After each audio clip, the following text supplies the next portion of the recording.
네, 단어별 문제풀이 과정 용어의 정의에 이어서 중개대상물 관련된 문제 풀어보도록 하겠습니다.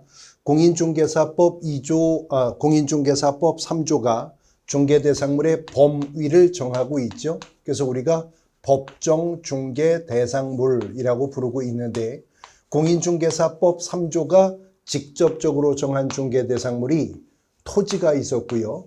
두 번째는 건축물, 그 밖의 토지의 정착물이라고 하는 게 있었습니다. 그리고 공인중개사법 3조 3호가 그 밖에 대통령령이 정하는 재산권 및 물건, 시행령에게 위임을 하고 있죠. 그래서 시행령 2조가 법 3조와 조문의 제목이 같습니다. 중개대상물의 범위라고 해서 공인중개사법 3조 3호에서 말하는 중개대상물에 대해서 두 가지를 더 정했는데, 첫 번째가 임목에 관한 법률에 따르는 임목이고, 두 번째가 공장 및 광업재단 저당법상의 공장재단 및 광업재단인 거죠. 그래서 공인중개사 법령이 정한 중개대상물의 범위는 법률로 직접 규정한 토지, 건축물 그 밖의 토지의 정착물과 법의 위임을 받아 시행령으로 정해진 임목과 공장재단과 광업재단으로 중개대상물의 범위는 구성되어 있는 겁니다. 1번 문제 보시면 공인중개사 법령상 중개대상물에 해당하는 것을 모두 고르라고 했습니다. 박스 내에서 중개대상에 해당하는 것인데, 기억, 근저당권이 설정되어 있는 피담보 채권은 피담보 채권 자체가 공인중개사법상의 중개대상이 되는 것은 아니죠. 물론 저당권과 근저당권의 설정이나 이전은 개업공인중개사가 알선할 수 있는 그 밖의 권리에는 속하는 것이 맞습니다. 그러나 근저당권 설정 이전이 중개의 대상이 되는 거지, 근저당이 설정되어 있는 피담보 채권 자체가 중개의 대상이 되는 것은 아닌 것입니다. 개업공인중개사는 근저당권 설정되어 있는 토지, 근저당권 설정되어 있는 건물도 물론 중개할 수 있죠. 이때 개업공인중개사가 확인 설명해야 될 권리관계에 관한 부분에 대해서는 개업공인중개사가 근저당 설정되어 있는 중개대상물을 중개한다면 등기사항 증명서 얼굴을 통해 조사 가능한 채권 최고액까지만 설명하면 의무를 다한다는 거죠. 실채무액까지 설명해야 될 의무는 없다는 것이 판례의 입장이었었던 겁니다. 그 다음 니은, 아직 완성되기 전이지만 동호수가 특정되어 분양계약이 체결된 아파트, 우리가 이거를 주택법상 사업계획 승인을 얻어 건설 공급하는 주택의 입주자 지위라고 하고, 현장 실무에서는 이런 대상을 아파트 분양권이라고 부르잖아요. 근데 이런 아파트 분양권은 이미 분양계약이 체결이 되었고 특정한 동과 호수까지도 확정이 되어서 토지에 정착이 될 건물로서, 미래의 건물로서, 장래의 건물로서의 특징을 그대로 가지고 있기 때문에 공인중개사법상 중개 대상이 되는 것으로 본다는 겁니다. 토지에 정착이 될 건물로서 중개 대상이 된다는 거죠. 그렇다면 분양권이 공인중개사법상 중개 대상이 되는 것이라면 분양권 전매를 알선한 대가로 받게 되는 보수는 공인중개사법의 요율 및 한도액의 제한을 당연히 받아야 하겠죠. 이제 문제는 그러면 요율에 적용해야 할 기준 금액을 무엇으로 하여야 하느냐, 무엇과 요율을 곱해야 하느냐가 문제가 될 것인데, 판례는 분양권 전매를 알선했다고 해서 총 분양가가 요율에 적용할 기준 금액이 되어서는 안 된다는 거죠. 분양권 전매를 알선했다면 분양권 전매 당시에 기납입 금액이 있을 거라는 겁니다. 그 기납입 금액에다가 일정한 프리미엄을 합산한 금액을 요율에 곱할 기준 금액으로 봐야 된다. 그건 분양권이 공인중개사법상 중개 대상이기 때문에 그렇습니다. 그 다음 디귿, 임목에 관한 법률에 따르는 임목. 임목은 공인중개사법 시행령이 선택한 첫 번째 중개대상물입니다.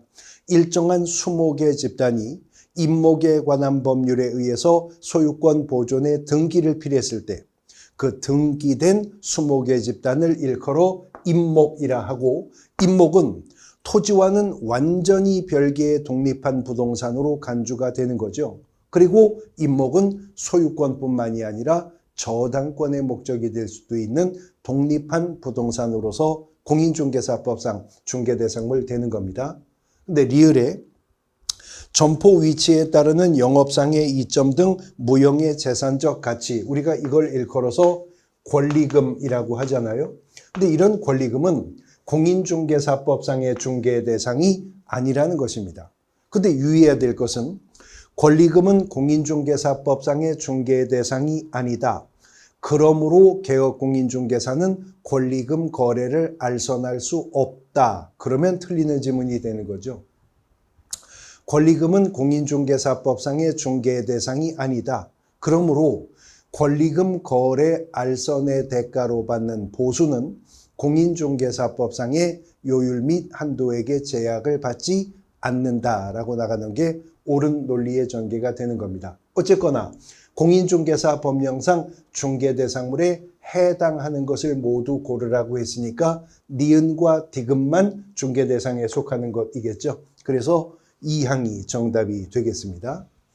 이어지는 2번 문제 보겠습니다. 2번.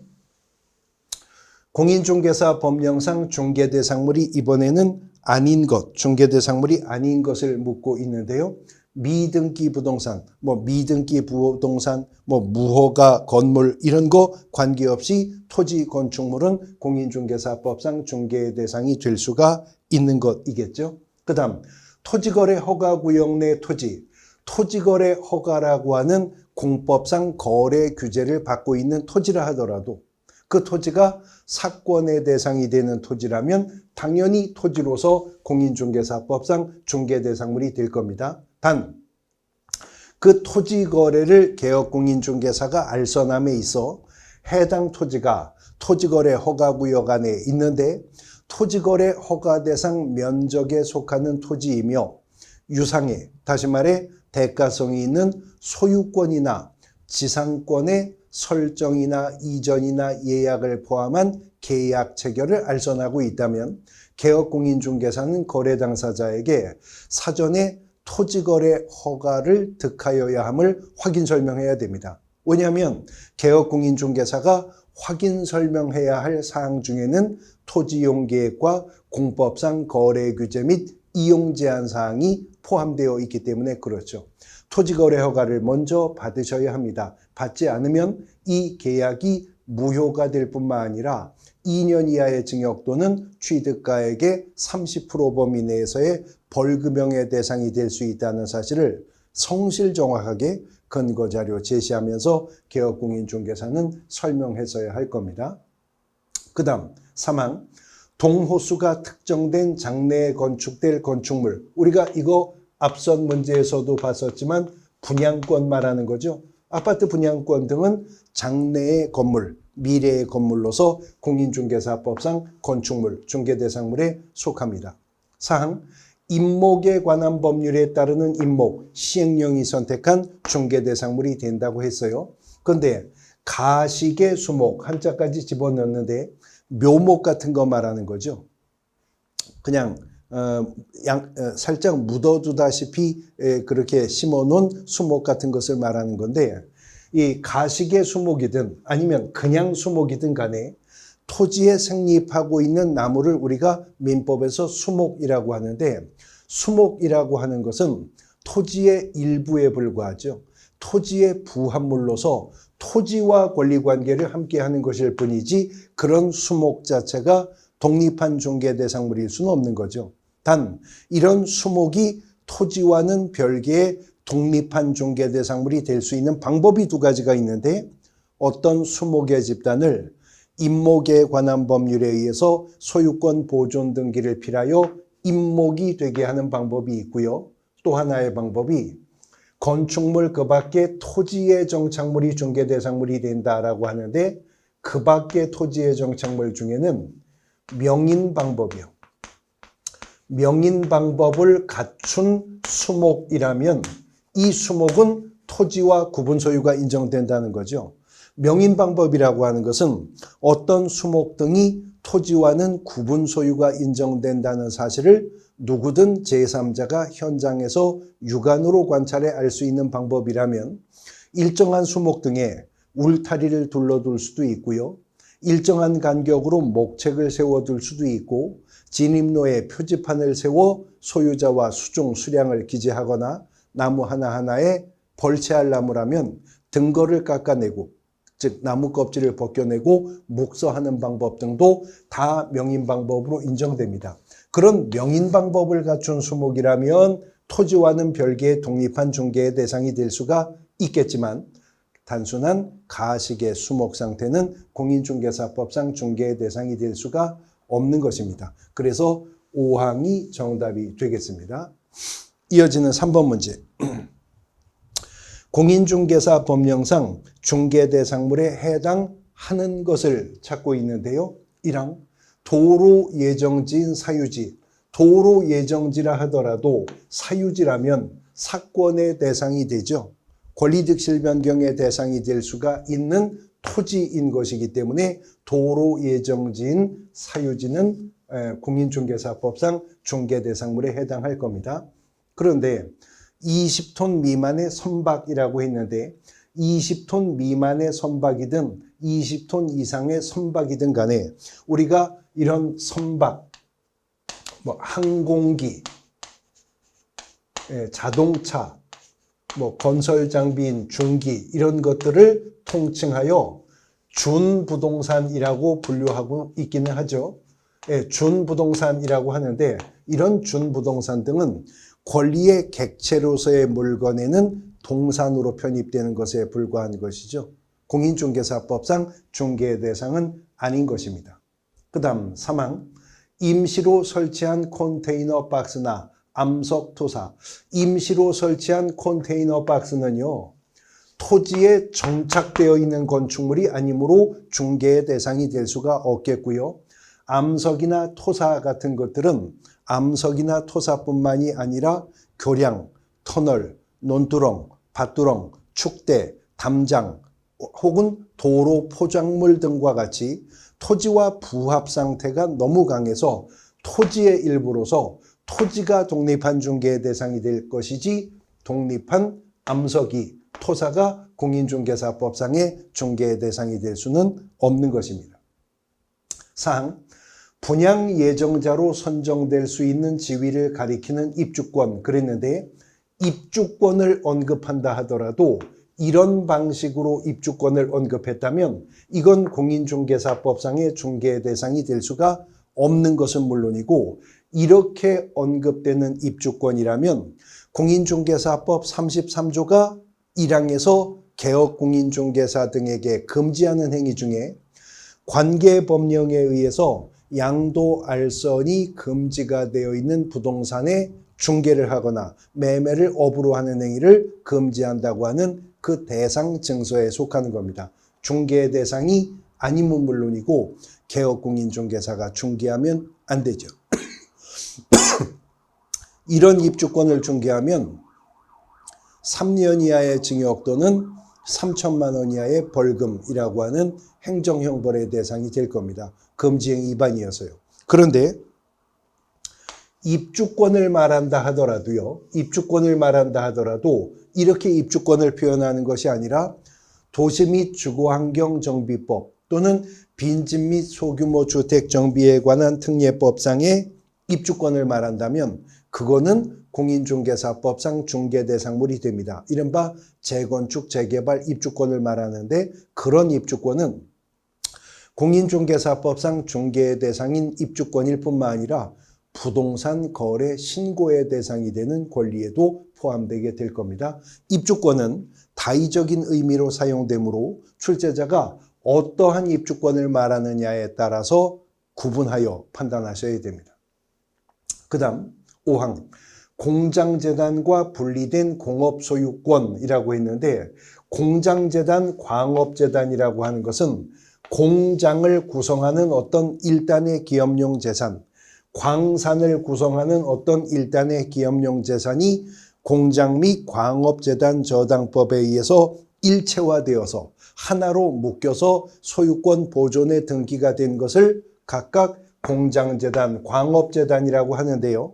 이런 공장재단, 광업재단은 그 재단 하나를 일체화해서 한 개의 부동산으로 간주를 하는 겁니다. 그러므로 공업 소유권이 속해 있는 공장재단을 물었다면 그 공장재단은 공인중개사법상 중개의 대상이 되겠죠. 그러나 공장재단을 구성하는 공업소유권 자체가 독립한 중개의 대상이 될 수는 없는 겁니다. 같은 논리로 광업재단은 일정한 광산을 구성하는 일단의 기업용 재산들이 하나로 묶여 소유권 보존에 등기를 필요한 것을 광업재단이라고 하는데, 광업재단을 구성하는 광업권 자체가 공인중개사법상 독립한 중개의 대상이 될 수는 없어요. 광업권이 속해 있는 광업재단이 독립한 중개의 대상이 되는 것일 뿐이다 하는 거죠. 그래서 도로 예정지인 사유지만 공인중개사법상 지문 속에서는 중개 대상이 될 수가 있는 것입니다. 이어지는 4번 문제.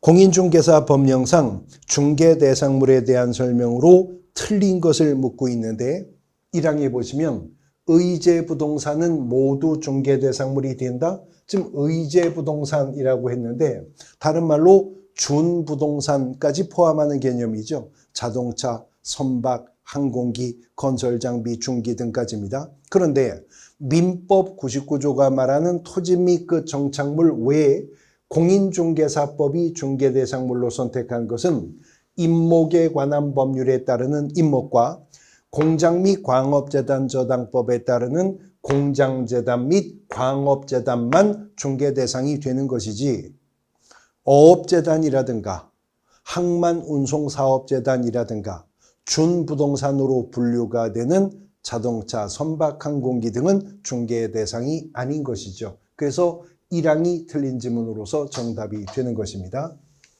이어지는 5번 문제 보겠습니다. 5번. 공인중개사 법령상 중개대상물에 해당하는 것을 찾고 있습니다. 1항. 상가 임대차에서의 권리금. 권리금은 공인중개사법상의 중개의 대상이 아니라고 했습니다. 그러나 그렇다고 해서 개업공인중개사가 권리금 거래를 알선할 수 없다는 의미는 아니라고 그랬죠. 권리금은 공인중개사법상의 중개 대상이 아니므로 권리금 거래를 알선한 대가로 받는 보수는 공인중개사법상의 요율 한도에게 제한을 받지 않는다라고 나가는 게 올바른 논리의 전기라고 했습니다. 이 권리금이라고 하는 것은 임차인과 신규 임차인이 되려고 하는 자가 그 권리금 계약의 당사자가 되는 것이죠.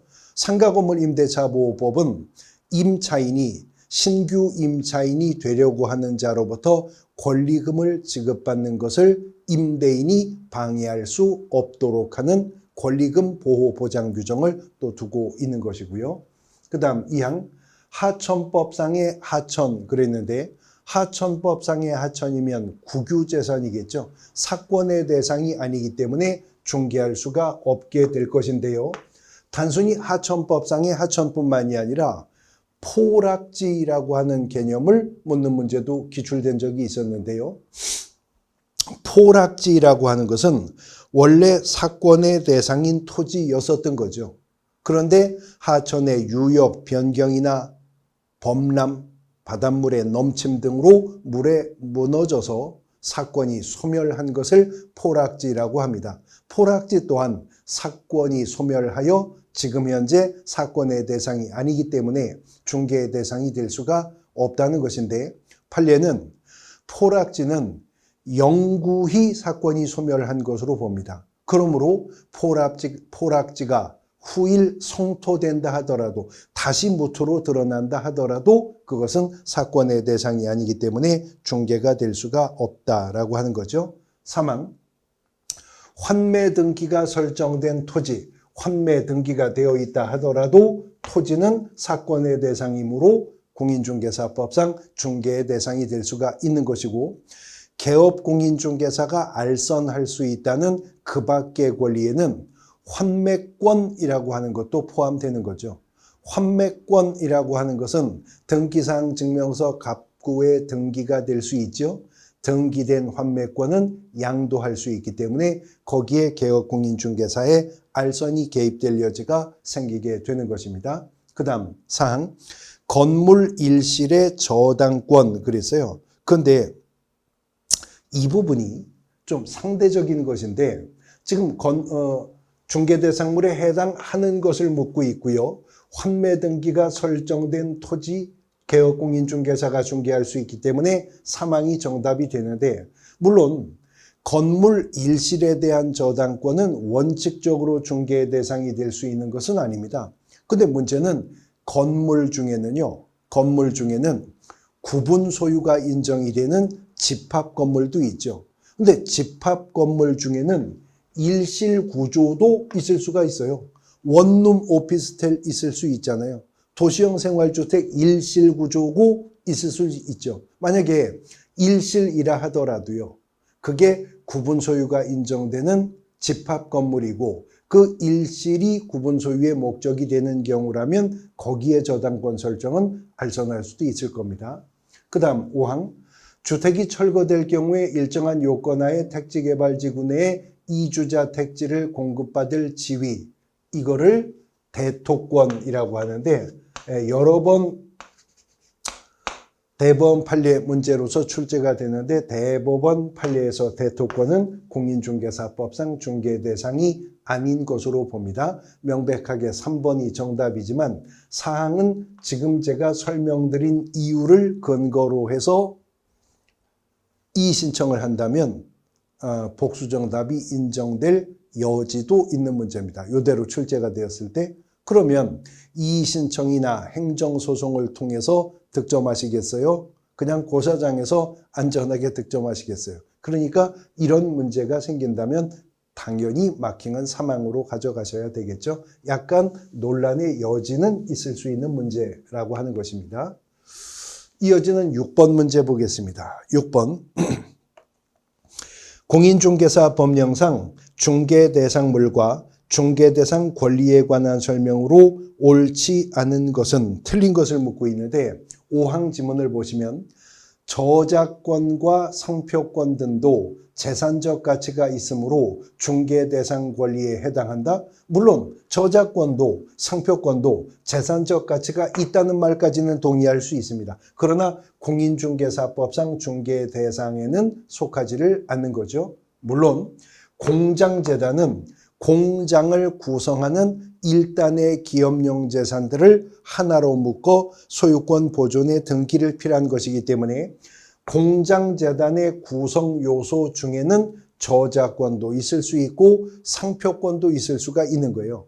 그런데 저작권이나 상표권이 속해 있는 공장재단이 중개대상물이냐고 묻는다면 당연 그것은 중개대상이죠. 그러나 공장재단을 구성하는 저작권이나 상표권 자체가 독립한 공인중개사법상 중개대상이 되느냐 묻는다면 안 된다고 판단하셔야 될 것입니다. 그래서 5항이 틀린 지문으로서 정답이 되겠습니다. 이어지는 7번 문제. 공인중개사법령상 중개대상물에 대한 설명으로 옳은 것을 찾고 있는데요. 1항, 일필지 토지의 일부에 대한 임대차는 공인중개사법 2조 1호의 중개의 대상이 될 수가 없나요? 일필의 일부에 불과한 토지라면 소유권이나 저당권 설정 이전의 목적으로서는 중개의 대상이 될 수가 없겠죠.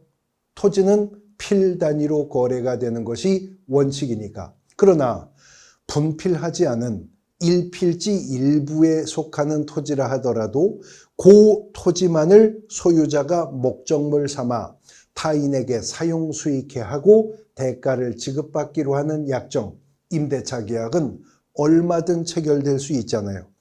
밭 한 고랑만 남에게 빌려줄 수도 있는 거죠. 그런 임대차의 알선은 개업공인중개사가 중개할 수 있는 겁니다. 2항 명인 방법을 갖춘 수목의 집단은 저당권의 공시도 가능하기에 저당권의 목적이 될 수가 있다? 아닙니다. 물론 명인 방법을 갖춘 수목이라면 토지와 구분 소유가 인정되므로 이 수목이 토지와는 별개의 독립한 중개대상물로 기능할 수는 있죠. 그러나 명인 방법이라고 하는 것은 앞서 설명드린 공시방법, 불완전한 공시방법을 갖추고 있을 뿐이지 임목과 같이 소유권 보존에 등기가 되어 있지는 않습니다. 그러니까 명인 방법을 갖춘 수목이라면 매매나 교환과 같은 소유권 이전의 목적으로서의 중개 대상이 될 수가 있을 뿐이지 등기되어 있지 않으니 저당권 설정 등은 원천적으로 불가능하겠죠. 그러나 임목이란 일정한 수목의 집단이 임목에 관한 법률에 의해 소유권 보존에 등기까지 필요했기 때문에 임목은 소유권뿐만 아니라 저당권의 목적으로서의 중개 대상도 될 수가 있을 겁니다.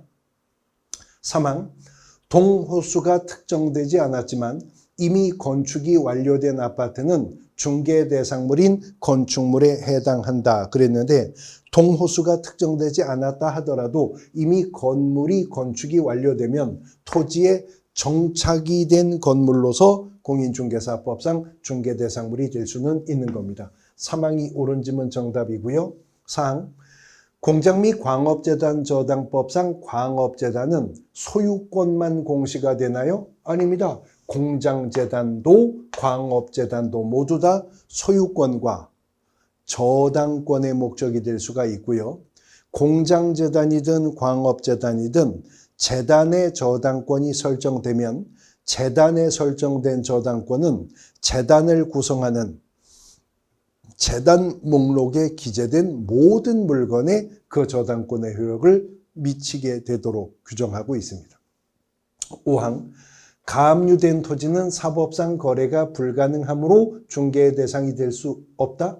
가압류가 되었든 가처분이 되었든 사법상 거래가 불가능하다는 말 자체가 틀렸죠. 거래가 가능하기 때문에 개업공인중개사는 중개의 대상으로 삼을 수가 있습니다. 단 가압류가 되었다는 사실은 개업공인중개사가 반드시 취득의뢰인에게 근거자료 제시하면서 설명해야 될 의무가 발생할 뿐이죠.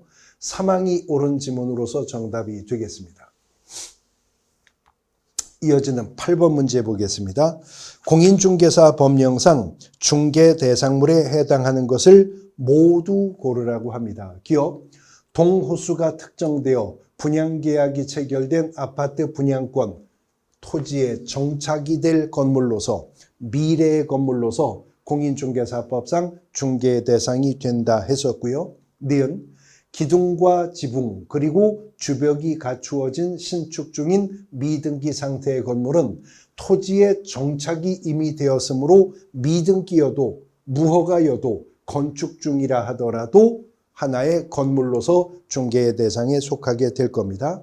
디귿 아파트 추첨 기일에 신청하여 당첨되면 아파트 분양 예정자로 선정될 수 있는 지위인 입주권, 입주권을 언급하되 이렇게 풀어서 언급되는 입주권이라면 공인중개사법상 중개의 대상이 아닐 뿐더러 개업공인중개사가 중개하면 안 되는 권리인 거죠. 이런 입주권을 중개하면 금지행위 위반으로서 3년 이하의 징역 또는 3천만 원 이하의 벌금형의 대상에도 속하게 될 겁니다.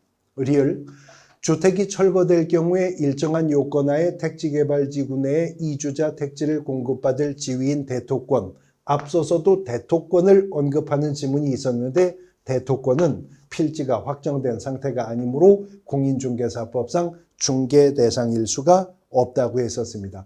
박스 내에서 중개의 대상이 되는 것은 기업과 니은 뿐이었기 때문에 1항이 정답이 되는 문제가 되겠습니다.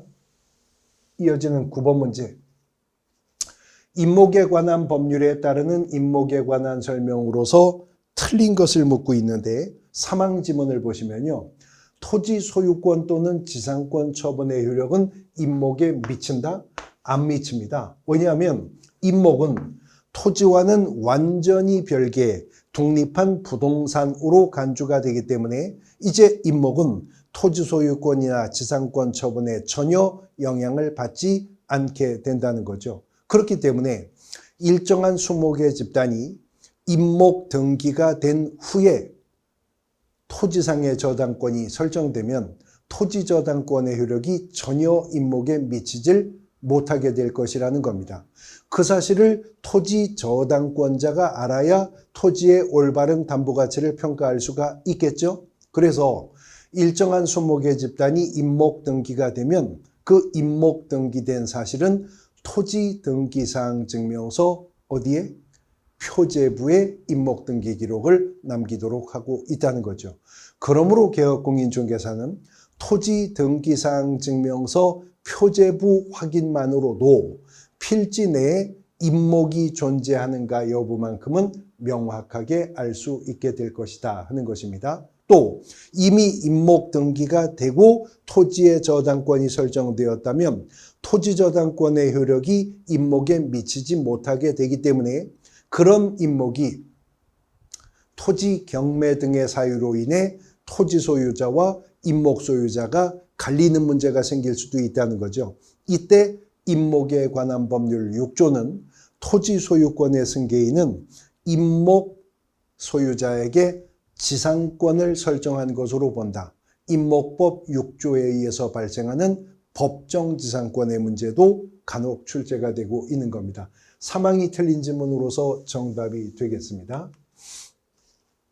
이어지는 10번 문제. 임목에 관한 법률에 따르는 임목과 공장 및 광업재단 저당법에 따르는 공장재단에 대한 설명으로 틀린 것을 모두 고르라고 합니다. 기억, 등기관은 이미 등기되어 있는 토지에 부착된 수목에 대해서 소유권 보존에 등기를 했을 때는 임목에 구분 등기를 하였을 때 토지 등기 기록 중 을구의 임목 등기 기록을 표한다. 방금 전 문제 해설에서 언급이 있었잖아요. 어떤 토지 필지 내에 임목이 존재하는가 여부는 토지 등기사항 증명서 어디에? 표제부에 기록이 되는 거지 갑구 또는 을구에 기재되질 않습니다. 기억 틀렸고요.